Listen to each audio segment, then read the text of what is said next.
The play on words is being compared to Nazi propaganda with racial undertones.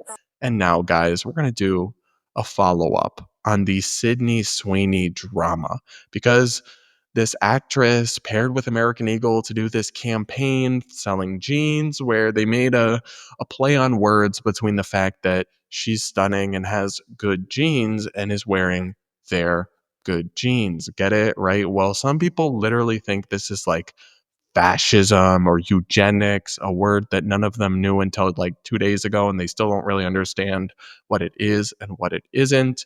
I covered this on the show yesterday or the day before.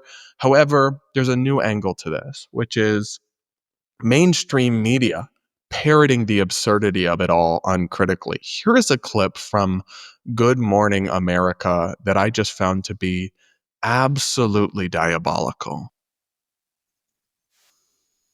Time to check the poll. We begin with the backlash over a new ad campaign featuring actress Sydney Sweeney. Yeah, the ads are for American Eagle, and the tagline is, Sydney Sweeney has great genes. Now, in one ad, the blonde-haired, blue-eyed actress talks about genes as in DNA being passed down from her parents. The play on words is being compared to Nazi propaganda with racial undertones.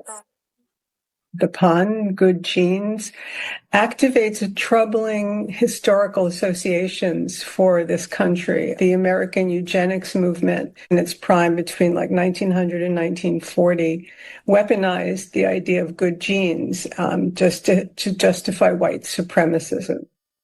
Despite that backlash, American Eagle stock has been soaring. Next. So I'm so sorry. I'm not sorry at all. But what the actual heck did I just watch? This is why people hate the media, by the way, the mainstream media.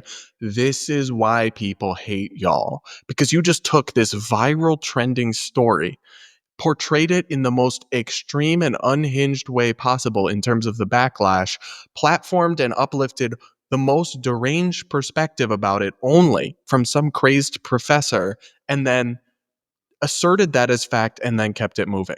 No rebuttals, no context, no nuance, no showing both sides of the argument, no clips included from insightful podcasts like the Brad versus Everyone podcast, where people push back on this narrative and explain why it was not, in fact, Nazism or eugenics, just only citing the most extreme take on it all and then kind of leaving that unchallenged and then keeping it moving as if it was some sort of neutral report or truth.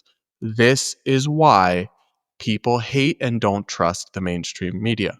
In reality, I don't even necessarily have a problem with Good Morning America including this professor's crazy perspective, but you can't just include that.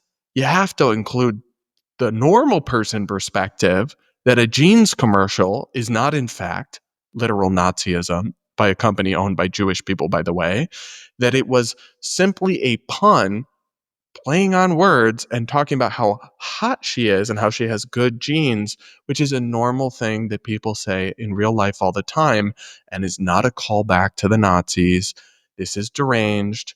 It is frivolous in a way that I actually think minimizes the Holocaust and the suffering of the Jewish people in a really gross way.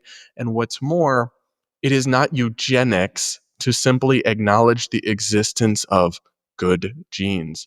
Genetics and eugenics are different things. Eugenics is the idea of creating a perfect human race through selective breeding for desirable traits and forced sterilization of undesirables. None of that was anywhere in the ad. Just because she mentioned she has good genes because she's drop dead gorgeous and they're trying to make a play on words. Acknowledging the existence of genetics is not eugenics. And to allow or portray such an extreme, deranged, alarmist narrative about this viral trend and then present that as the only real perspective here and then just keep it moving is journalistic malpractice. It is a joke, and it is so perfectly emblematic of why people just totally distrust and dismiss the mainstream media. Other than that, though, you're doing amazing.